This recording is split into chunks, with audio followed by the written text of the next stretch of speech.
قرآن کا بھول جانا۔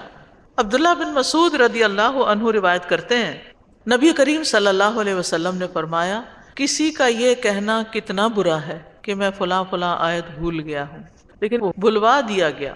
تم قرآن پڑھتے رہا کرو، کیونکہ یہ قرآن انسانوں کے دلوں سے نکل جانے میں اونٹ کے بھاگ جانے سے بھی بڑھ کے ہے۔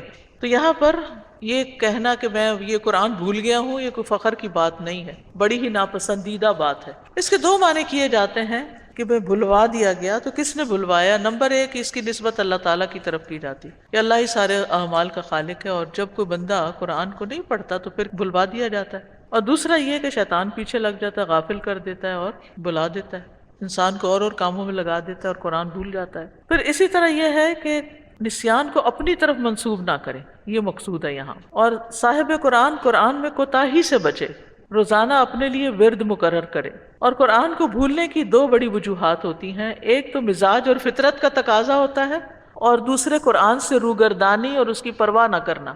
فطری نسیان پر پکڑ نہیں، جیسے بڑھاپے کی وجہ سے چیزیں بھولنے لگ جانا۔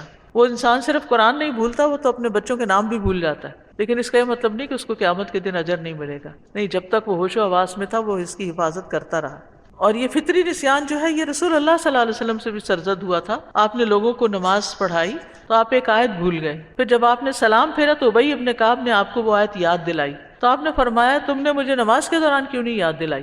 اسی طرح رسول اللہ صلی اللہ علیہ وسلم نے ایک قاری کو قرآن کی قرات کرتے ہوئے سنا تو فرمایا اللہ فلاں آدمی پر رحم فرمائے، اس نے مجھے وہ آیت یاد دلائی جو مجھے بھلا دی گئی تھی۔ تو ایک فطرتی بھولنا ہوتا ہے، انسان کا ذہن جو ہے وہ ضروری نہیں ہوتا کہ اس کی مرضی کے مطابق کام کرے، لیکن دوسرا ہے روگردانی کرتے ہوئے، پرواہ نہ کرتے ہوئے بھول جانا، اور یہ اس وقت ہوتا ہے جب انسان شیطان کے پھندے میں پھنس جاتا ہے۔ لیکن یاد رکھیے شیطان کی چال بڑی کمزور ہے، اس لیے جو شخص قرآن کو پکڑ لے، یاد کرنا شروع کر دے، دہرانا شروع کر دے، اس کو بھولا ہوا سبق یاد آ جائے گا انشاءاللہ۔